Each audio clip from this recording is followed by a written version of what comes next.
สุดท้ายที่เฮาได้เฮียนด้วยกัน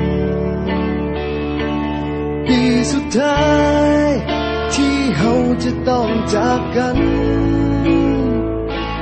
ผ่านการเฮียนผ่านวันเวลาจนทำให้เฮาได้รู้จักกันได้เป็นเพื่อนกัน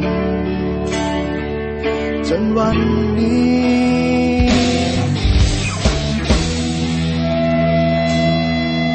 มาถึงม.7 ปีนี้ก็เลยห้องเพลงนี้แทนใจก่อนที่เฮาจะจากไปห่างกันให้ทุกคนจดจำในใจ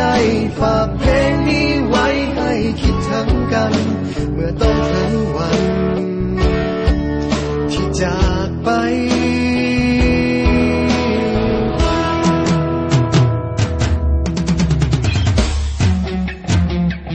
ก็เลยเขียนเพลงนี้ขึ้นมาให้ทุกคนรู้ไว้ออกมาจากหัวใจของเพื่อนคนนี้ถึงจะอยู่แห่งผลได้ยังคิดถึงกันทุกวินาทีจึงขอมอบเพลงนี้แด่เพื่อนทุกคน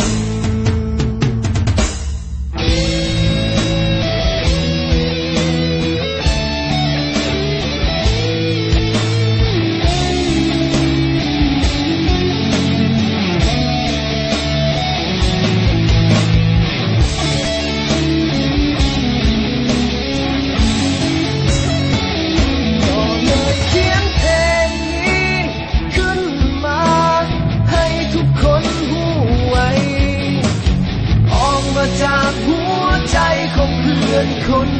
นี้ถึงจะอยู่แห่งผลได้ยังคิดถึงกันทุกวินาทีจึงขอมอบเพลงนี้แด่เพื่อนทุกคนสุดท้ายนี้ที่บอกเอาไว้ถึงจะอย่างใดก็ยังมีคำว่าเฮาคำว่าเพื่อนในวันนี้จะบ่มีวันเก่าพวกเฮาพอ7 ปีสุดท้ายคำว่าเพื่อนในวันนี้จะบ่มีวันเก่าพวกเฮาพอ7 ปีสุดท้าย